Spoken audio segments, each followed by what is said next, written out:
Доста тежка ситуация. Междувременно Тръмп, какво да кажем за Тръмп? Тръмп преименува вече това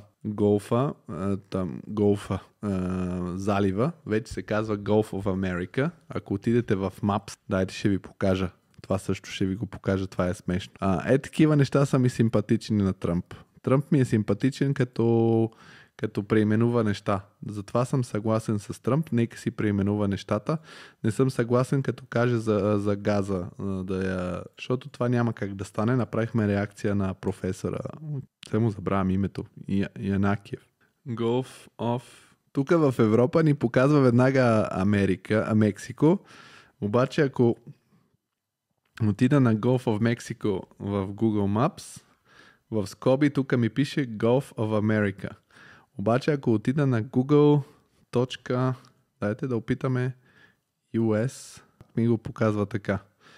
Явно, защото съм с IP адрес от Европа. В Мексико мисля, че пише само Gulf of Mexico. В Америка пише само Gulf of America. И те се базикаха, защото тук се казва Gulf of California.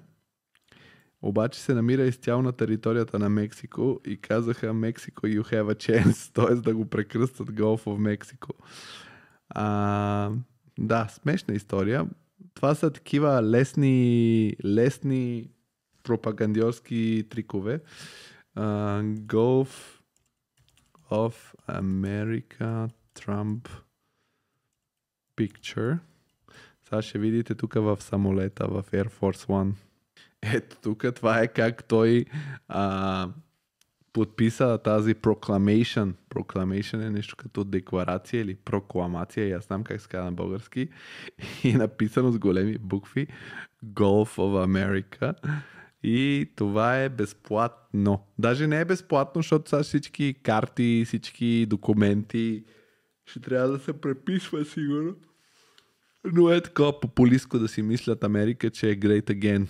Great again, ама ще видим за трудните неща как ще се справи Тръмп. Казаха, че е започнал разговори с Зеленски и с Путин.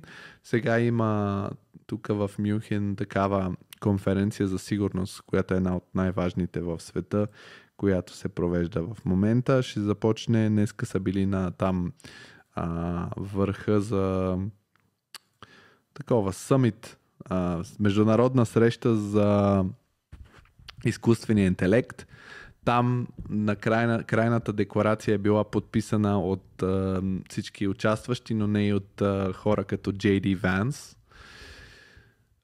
Ще бъдат сложни 4 години. До тук още никой не му се опънал кой знае колко на Тръмп.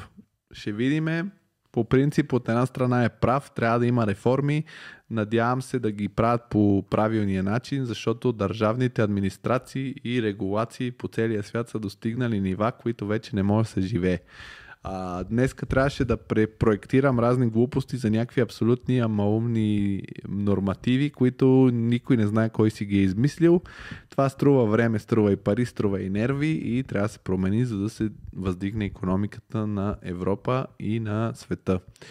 Но също така не трябва да се прави от частни лица, които да си правят каквото си искат, както е бил както се случва в Америка с Мъск.